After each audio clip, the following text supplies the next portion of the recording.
You're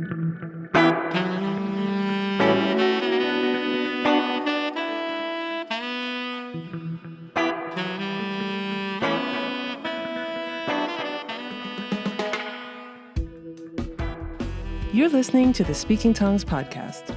I'm your host, El Charisse. Each week, I sit down to a conversation with multilinguals where we discuss and celebrate language, life, and culture through our own perspectives. Episode 42, Speaking Danish.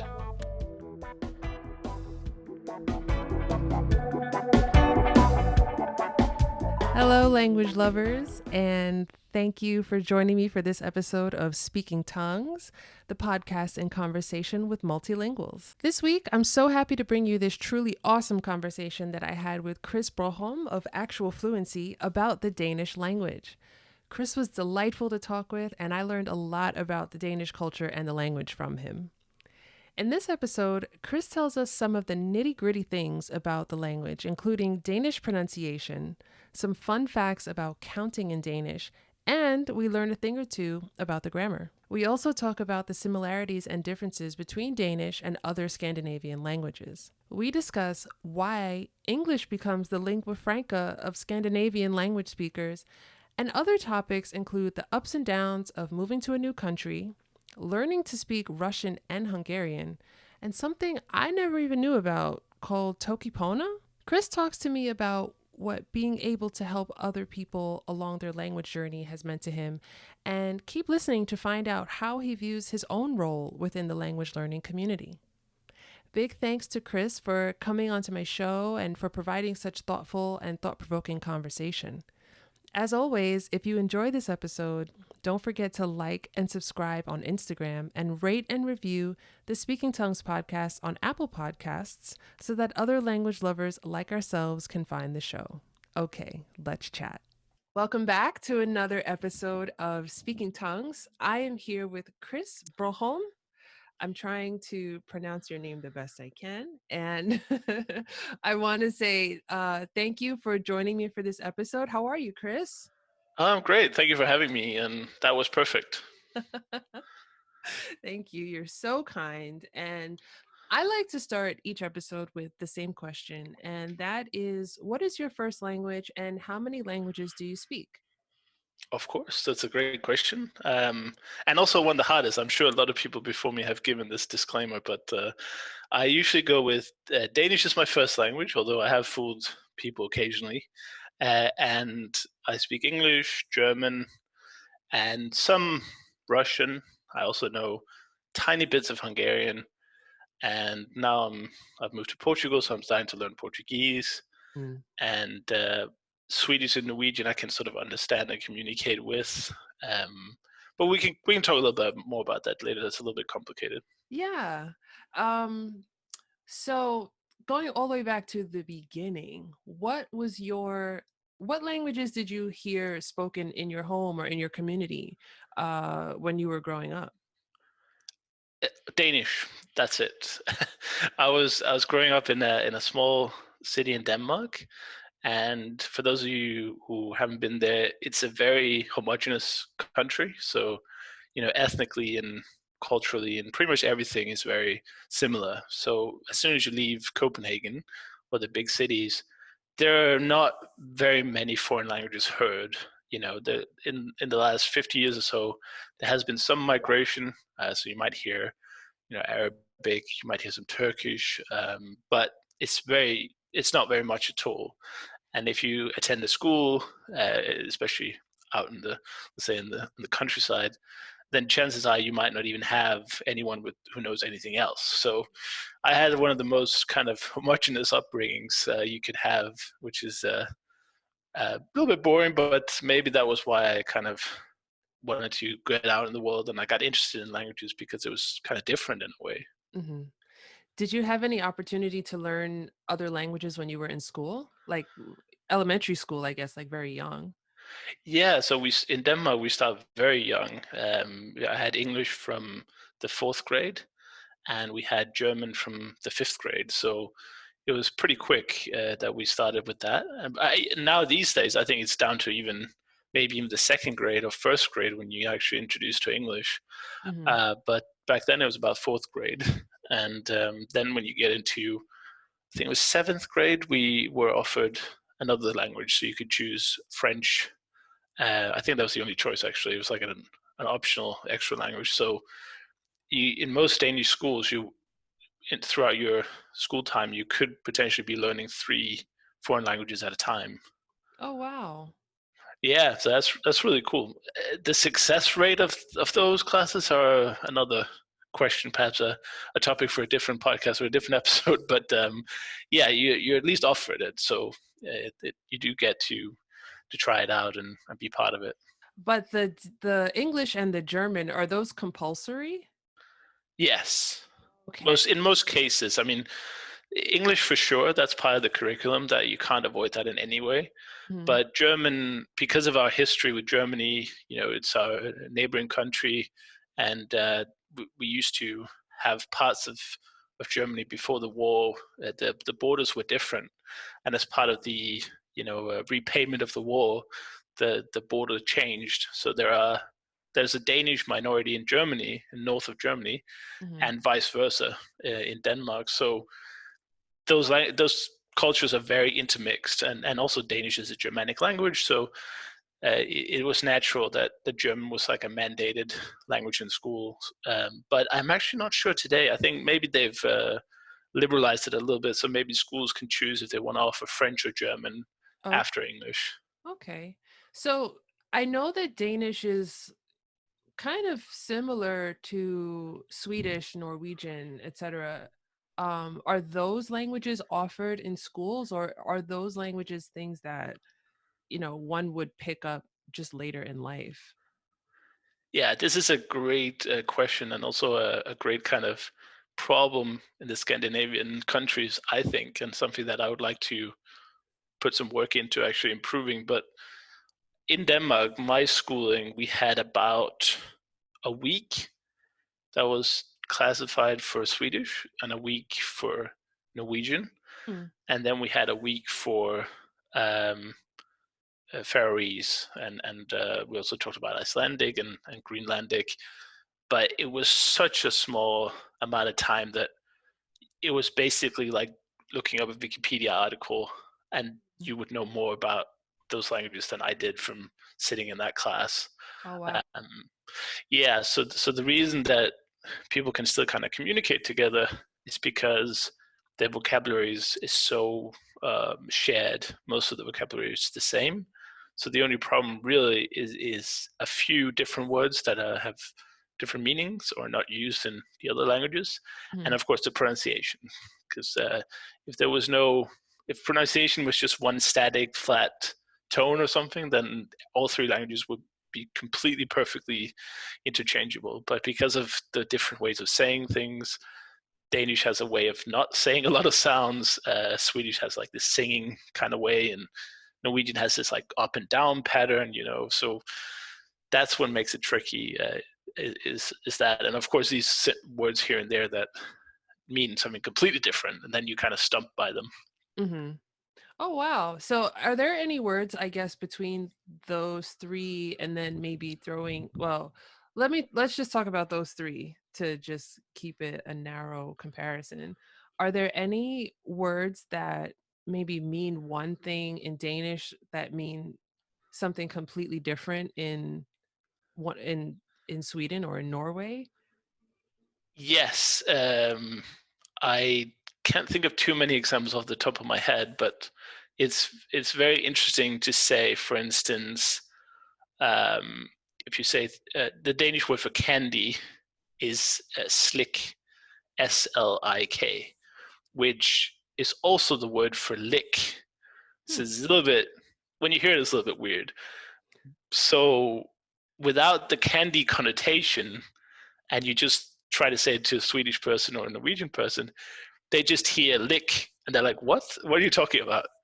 So that's kind of funny. And in Norwegian, that actually means like, that's like a filler word, like actually. So if you in a sentence interject a like there, it was like it was summer. then you can use that in Norwegian, which means candy in Danish. But there are loads of examples of this, but it's a minority of words. Most of them would be the same, or the Norwegian Swedish word might be an old-fashioned word for the Danish people. So they still understand it, but they would just say it's a little bit weird to use that word. Okay. That's really interesting. And I think it's good that there are not an abundance of those kind of words because it seems like there's a lot of intelligibility between those three Yeah. particularly. So I don't think anyone I've spoken to who speaks the Scandinavian language has said like, oh yeah, I totally, I speak Swedish and Danish, but Norwegian is just escapes me, like people seem to. Right. Yeah, but it's hard to say you speak a language because if I speak to a Norwegian person, I have Norwegian friends, and when we speak, and it's also a funny thing that people might not know is that if a Danish person meets a Swedish person, the often language used is English. Oh. There's this weird kind of, it's almost like a social kind of tradition, Hmm. because it can be tricky to understand the other languages if you have no familiarity at all. It Right. would be a bit like, I can imagine an American going to parts of the UK and they use all kinds of slang. They speak very fast. They have very different pronunciation. Hmm.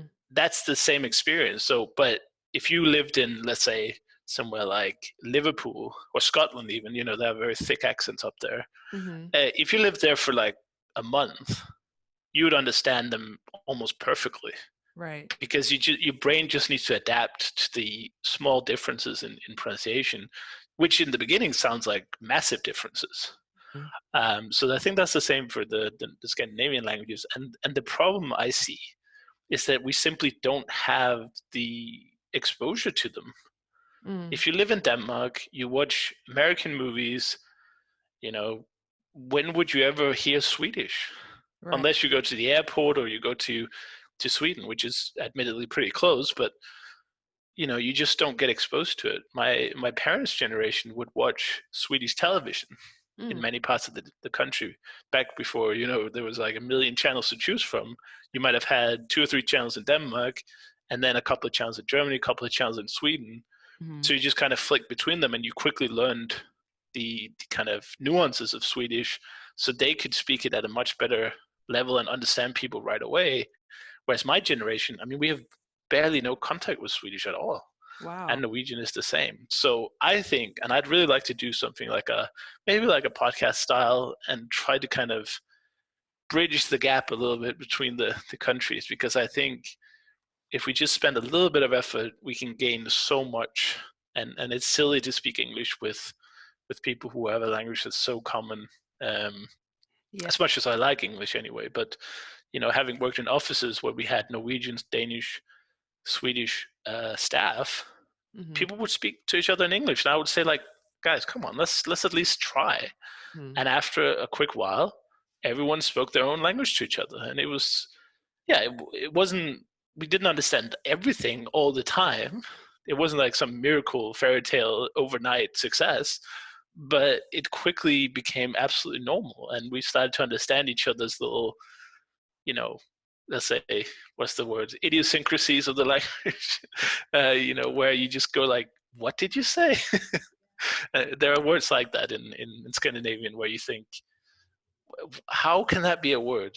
And they explain it, and it's like, okay. So it's pretty cool.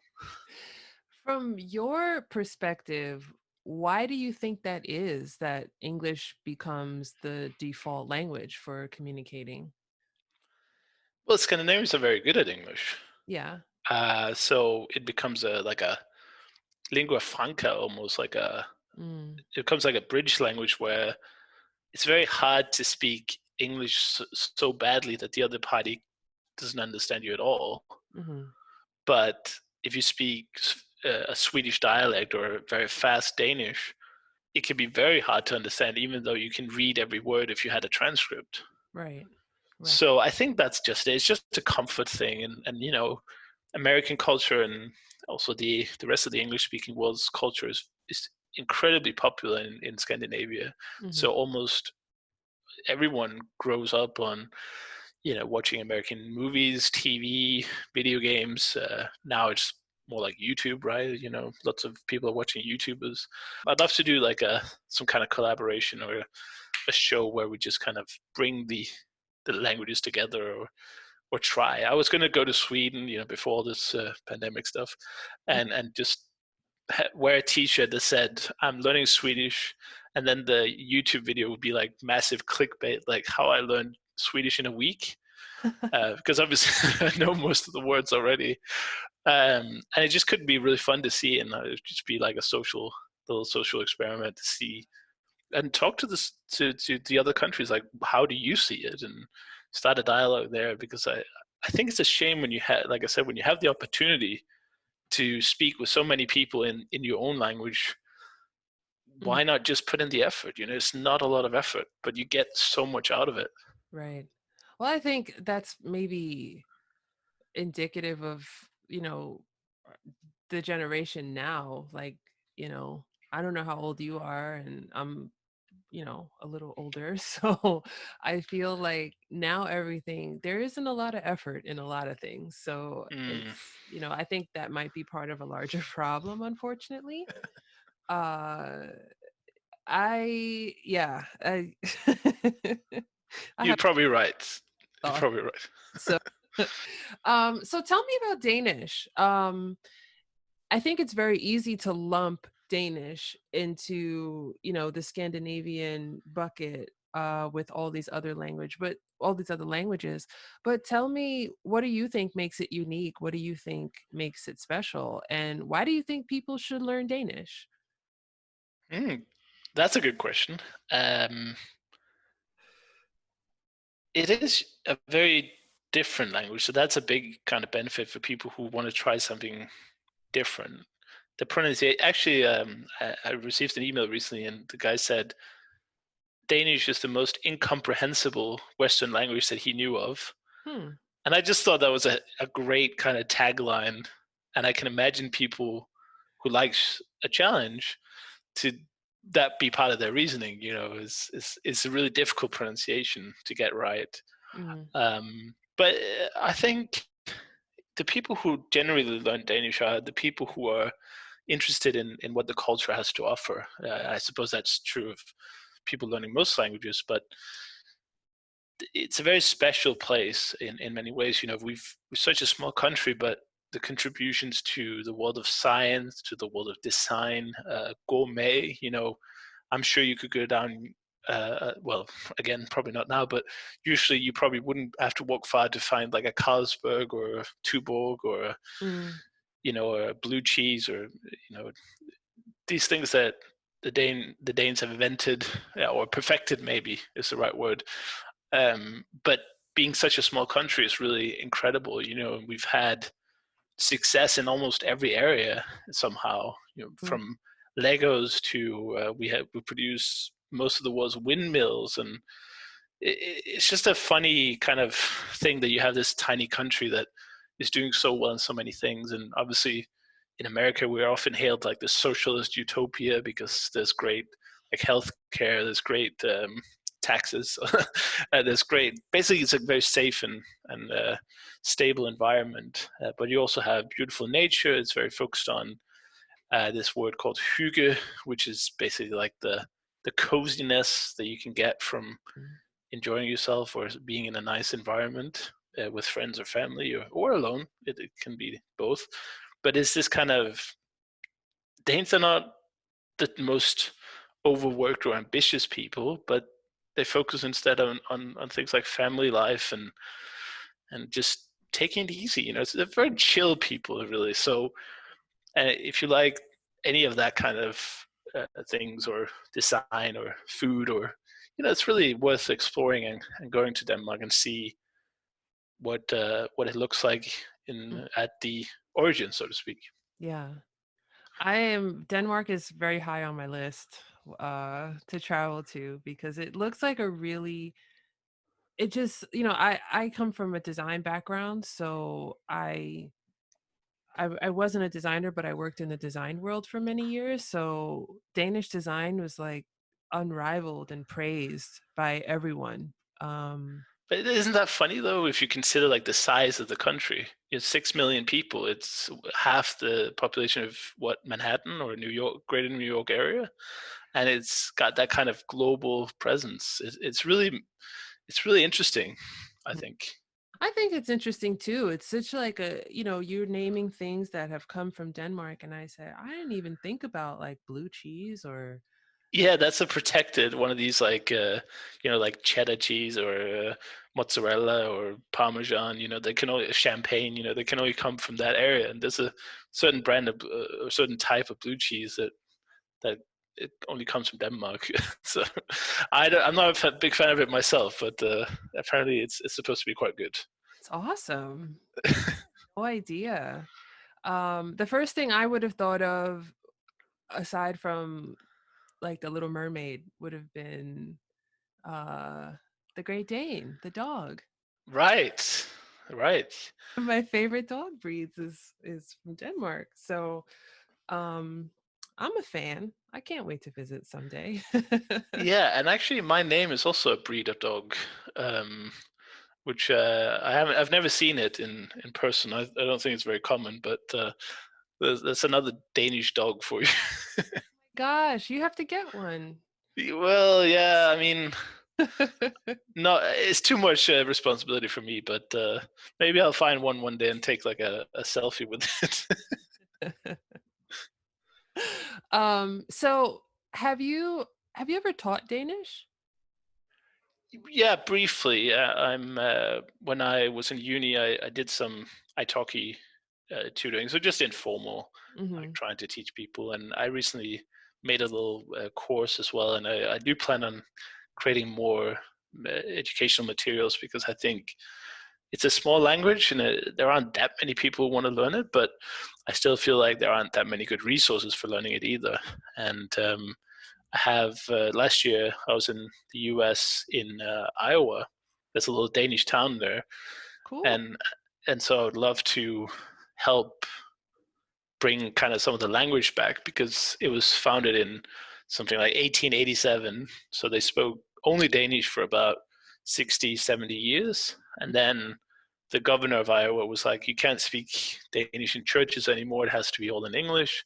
Mm. And the church being like the central point of communities, that kind of started uh, an avalanche of losing that language. And also, of course, a lot of the original speakers started dying, and then the new generations were more and more kind of exposed to English. And now, if you go there, there's barely any Danish left. Like you might find an intern from Copenhagen in the museum, but most of the people born in the U.S.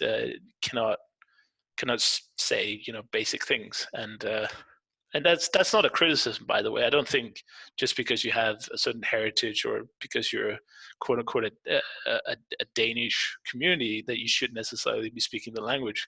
But if there are people there that are interested in that and want some help with that, then that's what I would love to get into as well. And of course, anyone else who would like to learn it. But with an English speaking focus, I feel like I can teach the best. I don't know many other languages that well to be able to teach, let's say, Danish from Arabic or Yeah. other other languages that might have an impact in the community. I'm picking up on what you said about, there's not that many resources for learning Danish. And I would imagine that it would be difficult for someone coming from the UK or the US or any other country really. If they're coming to Denmark maybe to study or to work, um to pick up the language if people speak English so well. Yes, it's a huge problem, and it's not really there isn't really an easy solution either because you can't expect kind of people around you to be your personal tutors if they're just waitresses in a cafe or teachers in a school. But you're right, it's extremely difficult, Hmm. and I think that's why a lot of people don't get far. I mean, that's the advantage of moving to a country. If you're learning another language, you're moving to a country where there's less English, because then you're kind of forced into it, and sometimes people simply don't have any way other than that language to communicate. But Yeah, Danish are pretty friendly with the language things, and if you ask them, you definitely get a lot of help. But their natural reaction, just so people are aware, would be to reply in English out of courtesy. Mm. It's not a your Danish is terrible reaction. It's just, oh, you're not from here, so I'll do you a favor and speak your language instead. It's just a courteous reaction. Yeah. So I was doing a little research before our conversation, and I found some interesting grammar uh thing that I wasn't aware of. So now you have to put on your grammar hat. Uh oh, I'll do my best. Tell me if what I found is true. I read that Danish has two genders, but they're not like masculine, feminine. It's common gender and neutral gender. Is that true? Right, So absolutely. what does that mean? Like Yeah, that's a good question. Uh, and I don't have like the scientific explanation, but as a Germanic language, if you've studied German, you know they have the three with feminine, masculine, and neuter and neutral. And I think way back when Danish kind of shut off from German, they probably also had three at some point. But Mm, then over time, it was kind of condensed into two. And right now, I can honestly say that this is the most useless piece of grammar in the world because it doesn't do anything. The only thing it does is tell you what the ending of the word will be if you put it in the definite form.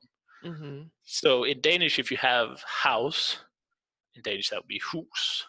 It's a mhm. nice little thrust there. And then if you want to say the house, we don't put it in front, we put it at the end. So it becomes huset. So Who's it's the same ET at the beginning for one or A, and then you just put it at the end. So it's whose ET, huset. okay. So that's the only thing it determines. And the funny thing, this is the best part of the story, is that if you say it wrong, nobody cares. So you don't change the grammatical, like the word doesn't change the meaning in the sentence because you say, yeah, and the other one is en. So you have et and en. Mm, So house would be the et ending, and something like car, which is bil, like automobile, but only the three last letters, mm, bil. And then you just put en at the end. So bilen. feel. Um, but if you say husen or bilet, people understand you. They just immediately know that you're not Danish. And and there's a big debate sometimes whether loan words are one or the other. Mm, A big contention is the word event. So mhm, event in English is a nice kind of, you can use it for so many things, right? An event is just a million things. And the Danish people recognize this, so they just took it in as a loan word.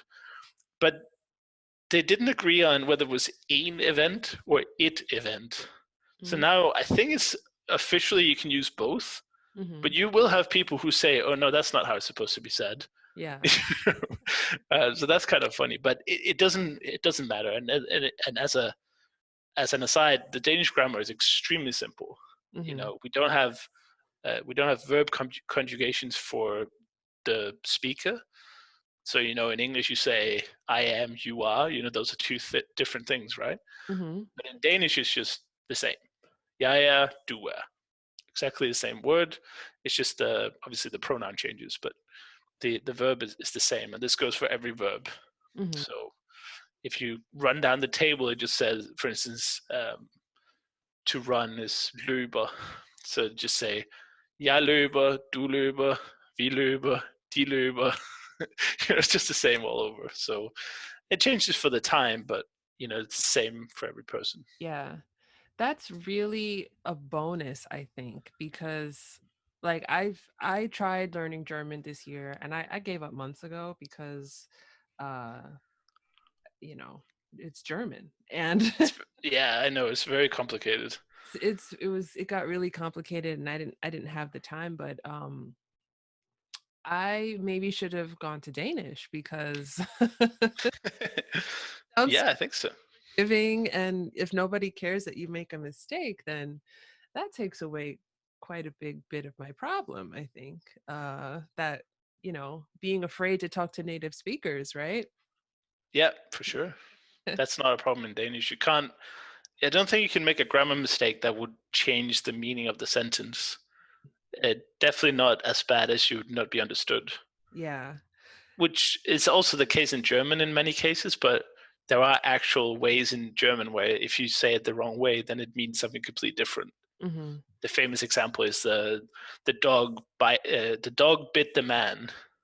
In English, you have to put the dog first, because otherwise you say the man bit the dog, right? Even though it's the same words. There's no grammar, but in English the way to distinguish is to put the object, the who did it first. Mm-hmm. But in German, there's full flexibility because of the cases. But you have to know the right case. So that's the famous example they always use. But in practice, even in German, I've found it to be extremely lenient, especially with the endings. I mean, it's impossibly complicated. There's so many endings for the pronouns, for the nouns. But I found that the tolerance of, like, the leniency of native speakers is extremely high, and there are very few practical examples of it changing the meaning to the point where they don't understand what you mean anymore. So the other thing that I saw in researching this conversation is counting in Danish is a little complicated. Um, People again, people definitely make it complicated, but depends what your goal is. Do you want to understand the meaning behind every number, or do you want to just be able to know how to say each number? mm-hmm. Because I think the latter is the most important. That's Just true. but some people, and I mean, I get it's also a bit of a joke, and Danish people also have no idea about just how confusing it is. But it takes this French kind of model of, for instance, it uses these very old ways of numbers. You used to number things by. Today we have things like a dozen. That means 12. Mm-hmm. But back in the day, they would have it for 12 and 20 and all kinds of things that with old words that are no longer in use. But those words persisted in Danish for some of the numbers. So the example is, for instance, if you say, I think the 70 is probably the most common one. So in 70, you would say half fias, which is an old number. So it's half of something. And then you say since 20, which is times 20, or of 20. I'm not entirely sure, but 20 is in there. So 70 becomes halvfjerds since 20. So yeah, it's if you want to understand it, the etymology is nobody has a clue, because these words are not used anymore. They also changed the pronunciation and the how to write them. So even that isn't the same anymore. But if I told you 70 is halvfjerds, that's not different to memorizing any kind of word. Right. Right. So that's maybe the tip I would give people. I actually just recorded an entire numbers masterclass for my Danish course as a bonus. That's like I wanted to ask you about that, about numbers, because numbers for me, and I've said this in other episodes, but like I can't get my head around numbers, because as soon as I have to face a number, and especially if I have to add or subtract or something, and I hear the word, my brain picks up on like one piece of the word. So like, for example, in French, when you're saying the number 80 is 4 and 20, right? Yeah. And I only pick up maybe the 20, and I miss the 4, or I hear the 4 and I miss the 20. So and then I'm like, okay, what is 4 and 20? Like, I don't No, French numbers are, yeah, very confusing to me too. So Hmm. I think you're not alone. Also, Russian numbers are very confusing to me. So I think it's the mistake is that I make, and I think that people make with Danish, is trying to apply logic to something that isn't particularly logical. Mm. Like some languages, it is logical. It's no problem, but just most languages is probably thousands of years of history getting to this point of saying the numbers in this way. Mhm. So I think it's easier if you didn't understand any of the numbers, because your problem with the 80 in French is that you understand 4 and 20 in it, right? Instead of just the whole kind of unit Yeah. of 80. That's certainly the problem people make in Danish. They see that, why does it start by half? That doesn't make any sense.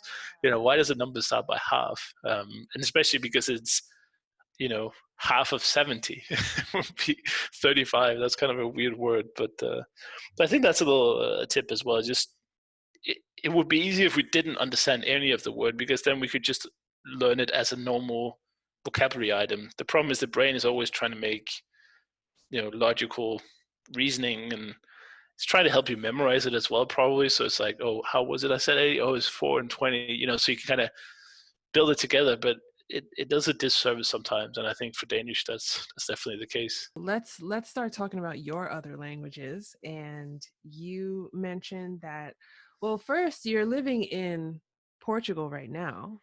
Um, That's correct. but you mentioned that you also speak Russian and you spent some time in Hungary. So, what was your experience like? How has your experience been with some of those other languages? Yeah, Russian was my first entirely independent language that I started, and that was about 6 or 7 years ago. I was playing a video game called Dota 2, and it had a lot of Russian players. So I thought, why not? And I'd also just learned about this whole polyglot movement online, where a few people who were extremely talented at languages put up videos where they spoke, 7, 10, 20 languages. Mm. And this whole movement started. We had the polyglot conference and gathering, and all these events around the world. And I was sort of inspired to say, okay, well, I liked languages when I was younger. I had a kind of a long break from them in my teens and early 20s, but I figured, why not go back into that? And so Russian was the choice, and bad choice, I would say, in retrospect. I think Oh I no. should have started with something simpler to get that kind of victory or kind of a successful feeling. Mhm. But there's something to be said about taking a challenge head on, for sure. Right. But I made every mistake in the book learning Russian. It was pretty bad. Like I overworked myself in the first 2 months, so I got completely burned out. I was like, I'm never going to learn the language again. Hmm. I didn't have any tutoring I didn't practice my pronunciation, so I couldn't pronounce the sounds very well. I didn't understand what people were saying. I was doing way too many flashcards. I was doing way too many apps. Mm. And so Russian has become sort of I don't even know how good my Russian is these days. I've been meaning to do like talk to one of my Russian friends and say, hey, can we just turn on the webcam and just see what happens? Hmm. Because I've been passively learning it for, like 6 years. I think it would be pretty good if I go to a Russian speaking country for like a week. Then I imagine I would be in an intermediate conversational level. Hmm. But yeah, that was kind of my learning experience. And then I went to Hungary out of the blue. I didn't expect to go there. Well, I did expect to go there, but I didn't expect to live there. So Mm. I hadn't prepared at all. And that was a big shock to me. Really? 'Cause- Yeah, because I went there for a little week-long conference, and I had all my stuff with me, almost like a nomad, but I was meant to fly on to Berlin and settle down there. But as I landed in Budapest, I thought, this is a great place. The sun's shining, the river is beautiful. I know Berlin, it's nice, but it's also familiar. So why don't I just stay here and see what happens? So I stayed in Budapest for 18 months. Oh. And I am sort of embarrassed to say that the language never really went anywhere, because when I started, I was so overwhelmed by the idea of, okay, I don't understand anything because I hadn't prepared for it, which is my first mistake. But then, secondly, and this is something we can perhaps talk about because I think it's interesting. When you move to a new country, there's this whole idea that, oh, all you have to do to learn a language is just move to the country and then it will come automatically. And it's like, no, it's definitely wrong. And that doesn't happen, I can confirm. But also the stress and pressure of being, for me, I was alone. I didn't have a wife and family or a girlfriend or anything to, you know, I don't know, endure the change in scenery or the change in culture. So I was just kind of alone, and the mental pressure was just overwhelming. And also, running my own business and working some side gigs in social media on the side. So I was not very successful in Hungary. Also, by the way, I think it's one of the hardest European languages you could even try to learn. So Uh, I went from Russian to Hungarian, which it's almost like I was hating myself. I was just wanting to bring myself more pain. So that was a big failure, but it was also a big learning curve. And I wasn't in a very good mental place. And that's also why I never really succeeded. I don't know if there's anything in all of that you want to take. Of course, I can say a few things, and I can, order a coffee. And if I go there, I can probably, be a little a tourist plus level, but it was a big failure, that project actually. Right. I feel like 18 months in a city where you're not really making noticeable progress is really hard. Um, at what point, or was there a point where you decided to maybe get a tutor or get some kind of language help? Did you have those options? Yes, I think it was about. So there are sort of two phases. I think it was about a year in that I moved in Budapest. So I moved to a new place, which was a horrible mistake. Also, I mean, I think it's also important to recognize that when you move abroad, there are a lot of challenges Mm, that you don't foresee, and that's if things go well. yeah. If things turn bad, then you have all the usual challenges of fitting in, new culture, new kind of way of life, paperwork, which is often forgotten. People don't think about that, oh, I'll just move to Mexico. And it's like, yeah, but, there's quite a lot of things you have to actually deal with, Mm-hmm. not just mentally, but also practically. Hmm. So that overwhelmed me a lot. But yeah, I did start to have private lessons a year in, and that did improve my Hungarian quite a lot. I think lessons, for anyone listening, is the number one hack. Like, if you want to learn a language, you should have weekly lessons with someone. On places like italki.com, you can get most languages of the world, and it won't cost you usually more than $10 per hour.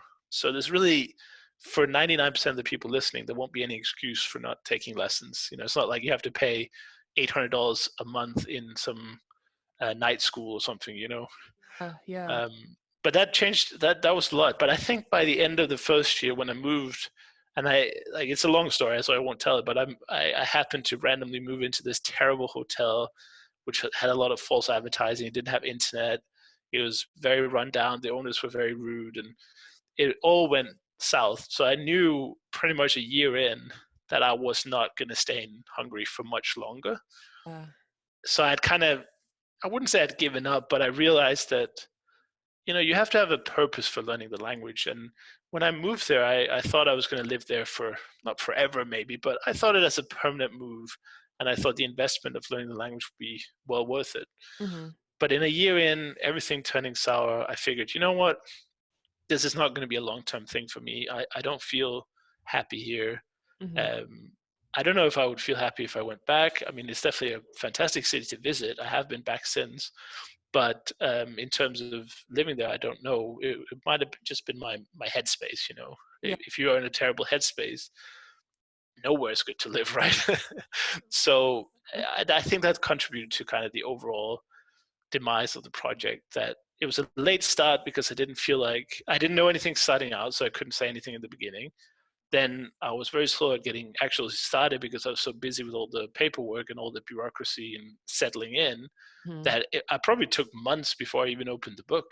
Oh dear. So it's like a combination of all the worst ways to do things, but hopefully my kind of story can inspire people not to do the same. If you know you're moving somewhere, Mm-hmm. by the way, that helps. If you know you're going to move there, try to learn the language as much as you can before. If you know you're on your way to, I don't know, Spain or Mexico or wherever you want to move to, try to learn as much as the language at home first, because then when you get there, you have an amazing advantage. And unfortunately, I was not able to do this for here either. So it's kind of repeating the mistakes, but live and learn. You mentioned to me that, before we recorded and sat down and had this conversation, that you think language is a great superpower. And clearly, you've experienced many different languages to different success. But talk a bit about how it's been able to open doors for you and enhance your careers and your friendships. And what advice would you have for someone who doesn't see the value in learning another language? Yeah, that's a great question, especially the last one. I'll think about that for a second while I answer the first part. Well, everything that I've achieved since I was, um, 6 years ago when I flunked out of university, I was horribly depressed and just no direction in life whatsoever. I started languages as a way of intellectual pursuit, something to kind of occupy myself with, sort of a project.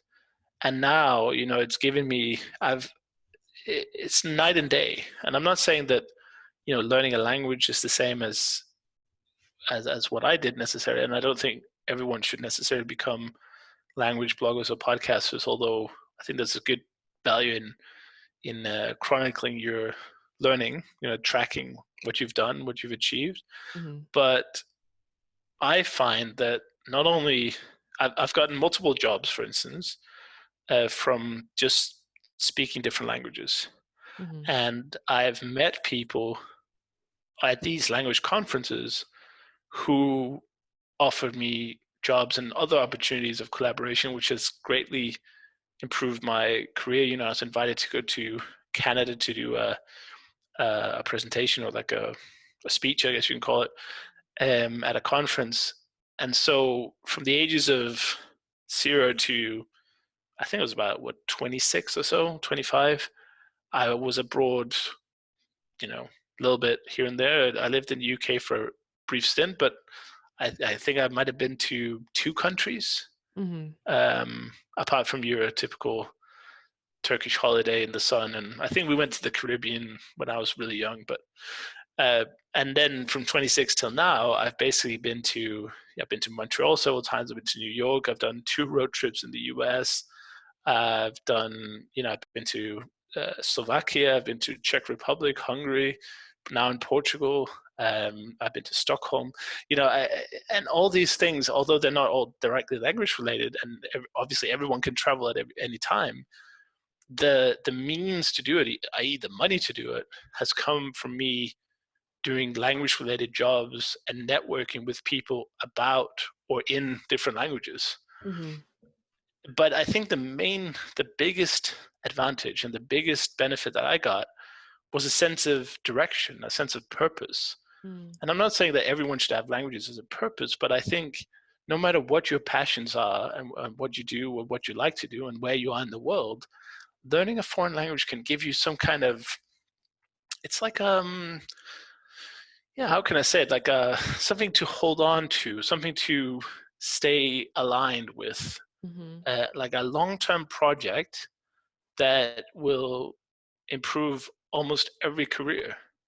If you're working in marketing, if you work in business, if you work in finance, everywhere you work, like, don't tell me that companies don't like people to speak more languages.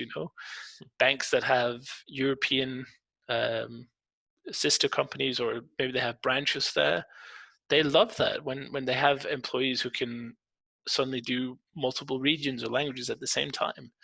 But it also gives you a cultural understanding, and I think it's a personal development that if you manage to successfully stay on track to learn a language, I think there's nothing you can't do, whether it's losing weight or writing a book or running a marathon, because the mental space you need to be in to learn a language year over year, these things take time, is the same that you used to succeed in any other thing, part of life.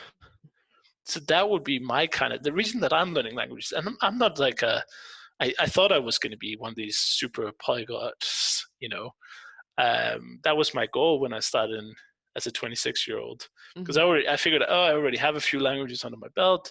I can just add one language here and there, and then I'll be like some of these other great big polyglots. But then along the way, I realized that I'm more of a language journalist or a language messenger. I'd rather spread the word about it than try to learn languages for the sake of learning.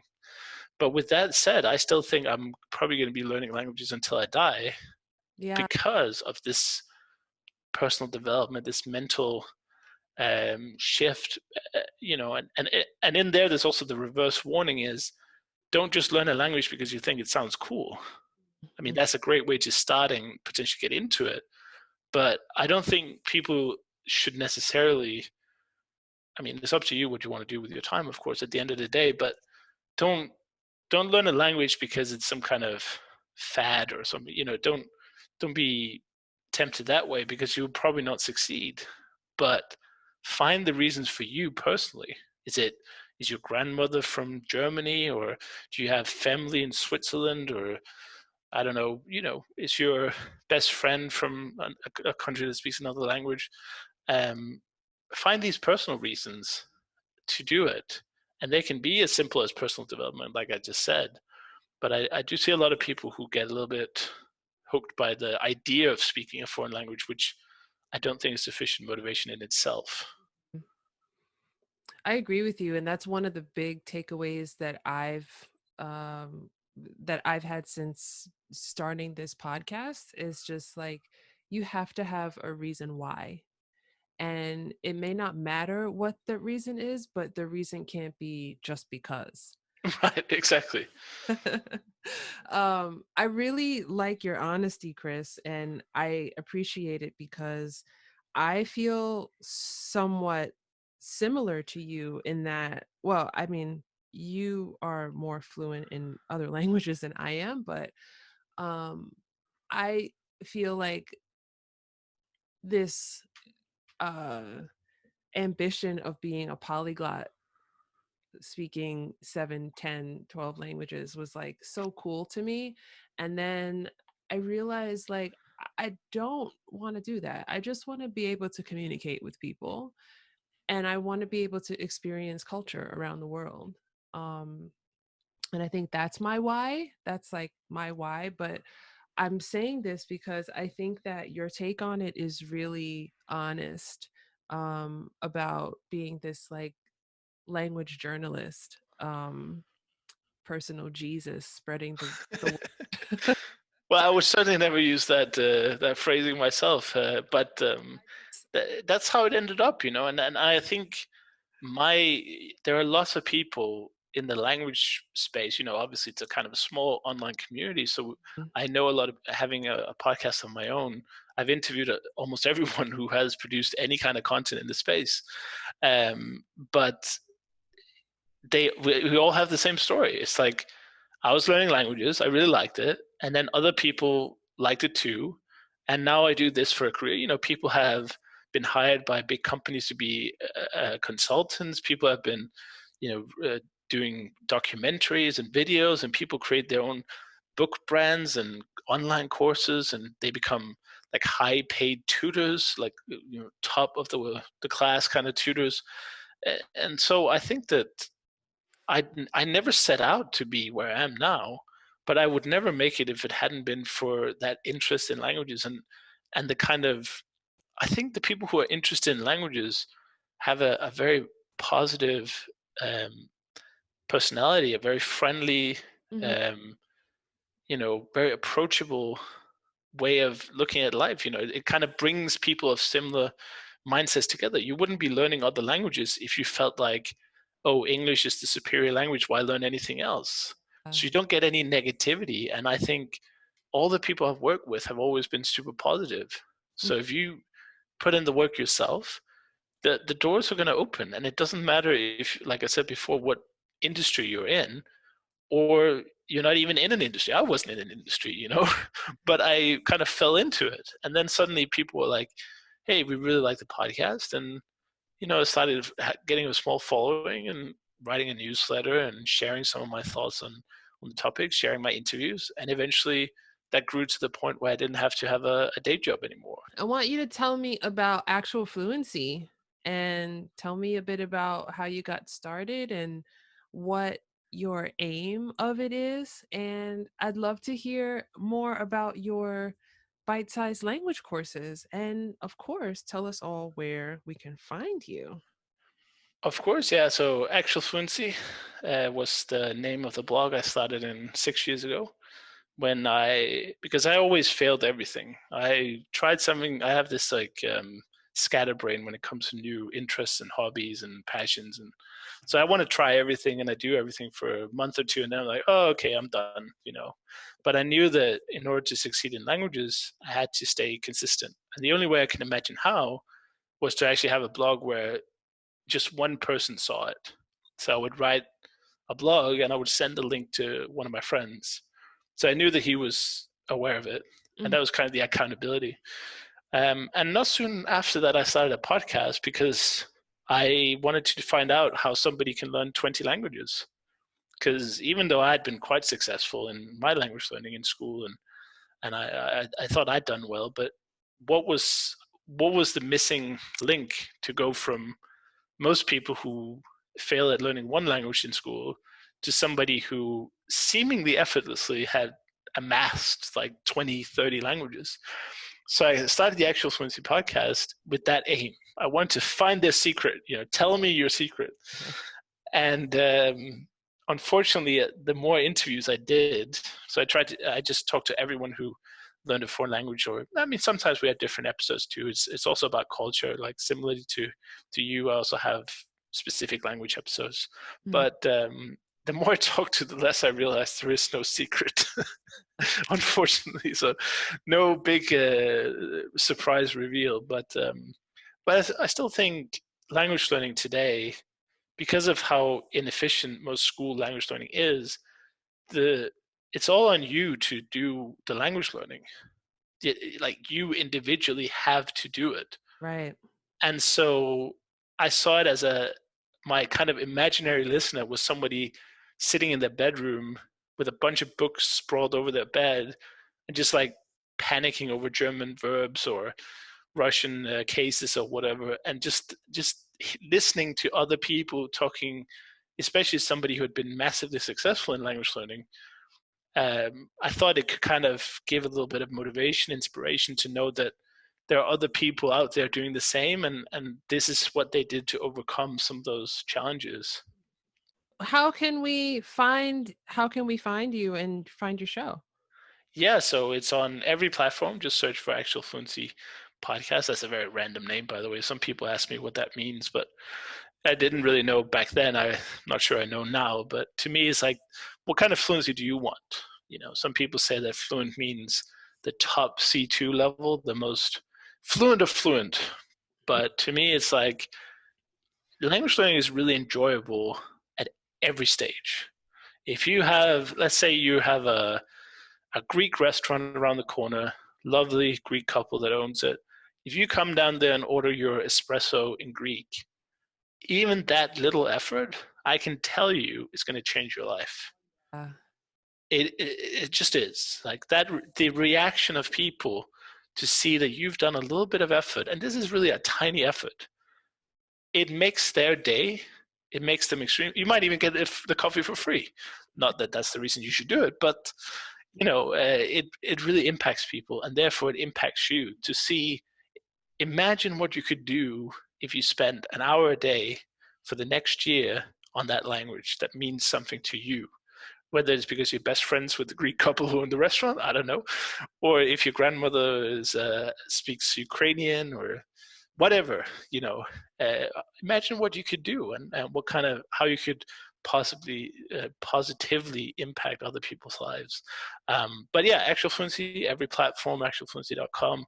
I also do product reviews, try to kind of find what works best. I think there are too many kind of courses and apps out there, so I think oh yeah. trying to figure out what works and what the best deals are and that kind of thing. Recently started producing my own courses as well. I'm probably looking to focus more on that next year. But for now, I'd love it if people would just come and hang out and listen to the podcast. That would be fantastic. Awesome.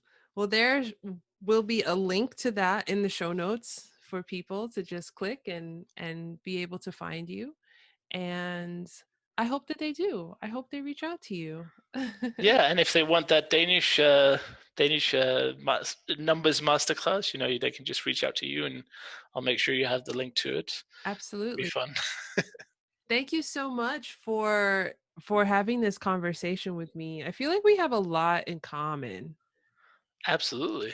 Yeah, Absolutely. And thank you for inviting me. I really appreciate what you do, and the way you try to spread or not try to, the way you successfully spread the ideas of multiculturalism, multilingualism, and just opening the minds of everyone to other options and opportunities and the benefits. And, I think you're doing a really great job.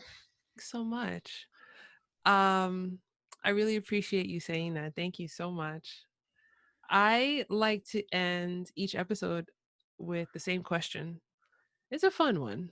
So, uh, you may have heard it before, but the question is, do you have any jokes, popular sayings, tongue twisters, cool slang words, idioms, words of wisdom, or advice in Danish that you'd like to share? Ooh, but that's a great question for sure. Um, I think my favorite idiom saying comes from the great Hans Christian Andersen, Hmm. which you might know from The Little Mermaid, and he's also the author behind the story that inspired Frozen. Um, Yeah. he wrote the story called The Ice Queen, Hmm. which is a terrible, terrible story. Like, if you read it, you think, how did they get frozen out of this? It's almost like a horror story. But Gosh. anyway, it's also 1850s, I think. But so he was obviously a big name in Denmark, and he traveled a lot. And one of the things he said was, and this is one of my, not just a saying I like, it's actually one of my philosophies. It's one of the ways I live my life, and it's at rejse at leve, Hmm. and it means to travel is to live. That's Oh. what he said, and that I really like that one. And every time I go traveling, I think of him. He would have done, you know, week-long coach travels with a horse and buggy Hmm. to see, Germany, and Sweden, maybe, I don't even know. He would have done long boat journeys and things like that. But we can just jump in a metal box and see. Like, for me, something the most foreign I can think of is like China, or Mm. Japan. For me, is like the most culturally different. So I really like that one. At reise at lieve. You teach me how to say it. Yeah, sure. So the first one is reise. Reise. Perfect. And at just means to. So at. Heise. Heise. At. Wait. At Heise. Yeah, exactly. So, you imagine the way you say your email address. Mm-hmm. You At have Heise. at something. That's exactly the same sound. So just say at reise. Heise. Yeah, it's close. It's an R sound. So R-E reise. Heise. Yes, that's good. So that's the first part. At reise. At Heise. Yes. And Okay. then we say er. Er. Perfect. That just means is. Hmm. And then we say at again. Uh. At. Yes, perfect. Leave. Leave. Yes, that was almost perfect. It's just a slightly more E sound than an I sound. So leave. Leave. Perfect. Yes. At reise er at leave. At Heise. At leave. Perfect. Fantastic. Every Danish person would understand when you say that. And then speak to me in English. So. Probably, yeah. much to our regret, but yeah. I mean, I guess I should really do a Danish podcast and try to reach out to people and try to stop this because they're just trying to be nice. That was my mindset. Oh, don't struggle with Danish. I know it's hard pronunciation. Let me speak your language. But I think it's, it's I say this at the end of every show because I like to ask this question, and I like to try, because I know I'm not going to get it right. But one of my big things is like that fear of speaking to native speakers. It's um terrifying. It's mortifying even. Everybody has that. So I like to hope that my putting myself on the spot will make somebody else feel a little braver. Um, Great. Yeah. I published my first Russian tutoring sessions on YouTube. It was the most embarrassing thing I ever did, but people really liked it, and it's just an hour of me speaking like this mm, speed mhm. to the teacher, So I couldn't watch 3 minutes of it. It was absolutely cringe. But yeah, you're right. I mean, there is a lot of struggle, and there's a lot of work that goes into learning a language that isn't often shown on YouTube or TikTok or Instagram or whatever. So Mm, I like to also share parts of the struggle and the failures, and I hope that people have come away from this session with a balanced opinion. I think languages has been the greatest thing that's ever happened to me, and I love them. But mhm. I've also had tremendous failures along the way, and I haven't just automatically learned every language I tried to. It's definitely up and down. That's a story, like you said, like you don't hear that story ever. Um, Yeah, it's really not an appreciation of the failure or the struggle. It's just, you started at zero, and now all of a sudden you speak 19 languages. And no disrespect to anyone who has done that, but there is a substantial middle part of that donut. And people, that's it. just gotta people. It's not exciting. That's the thing. If you go on YouTube, everything is sensationalized. Everything is, look at me, look at what I have, look at what I got. But even people who show off their expensive cars or their expensive apartments or all their successful, belongings, they never show their hustle, their grind. Let's say the 10 years they spent recording videos with an iPhone in a dusky basement, in their grandmother's house. Mm, The challenge is always, almost always, not shown. So if anything, I hope that I can do that a little bit. And definitely to anyone listening who's maybe lost the kind of will to learn a language at some point, or failed like I did, just know that just because you didn't manage to learn Czech that one time you tried it, or French that one time, the language is still there for you, and there's nothing that's changed. You can just go back to it, and you just set a regular daily schedule. Just do like 15-20 minutes a day, get started, get into a groove, and slowly increase it from there. There's no, I guess people put a lot of pressure on themselves to, they see these people speaking 20 languages, so they figure I can learn a language in 3 months as well. And it's just not often possible. yeah, I agree. Well, Kris, thank you so much again for speaking with me, and I really enjoyed this conversation with you. Thank you very much for having me. I mean, it's great. Yeah, I need to get you on my show as well. I would love to. When I'm ready, whenever you are. Really quickly, in the first language you can think of that you speak or you're familiar with, what is the best way for us to say goodbye? Ooh, that's interesting. Why do you have to ask all these hard questions at the end? I hope other guests didn't have as much trouble as I did. Don't think too hard. Um, Say it in Danish, say it in English, say it in whatever comes to mind first. I really like Toki Pona is a fun language. Has 149 words. Hmm.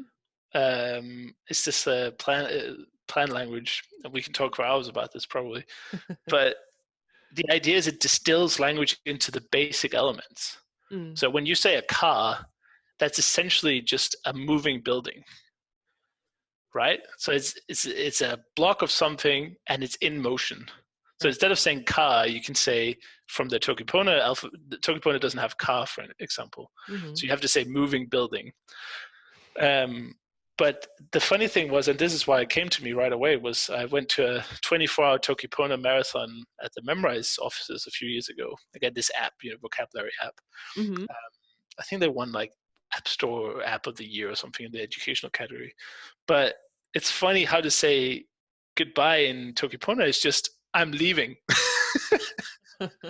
And what a great way to look at it. I think it's Mitawa, I think is the Toki Pona for it. And I might get bashed for getting that wrong. But I just think if you think about the philosophical meaning of that, it's just so pure. It's like when you say goodbye to someone, what are you really saying? You're just saying, I'm going. I think that's hilarious. Where a lot of other languages, it's like, I'll see you soon. And, in German, auf Wiedersehen, I'll see you soon. I think French is, au revoir, see again. Danish would say farvel, which means it's like the English farewell, have a good trip, Mm-hmm. right? But in Toki Pona, it's just like, I'm leaving. I'm leaving. That's what you say. So I think that's wonderful. Very, very direct. Can't go Yeah, that. that's it. I'm leaving. Well, Kris, I'm leaving. I'm leaving too. It was wonderful talking to you, and I will be talking to you soon. All right. Bye. Bye bye.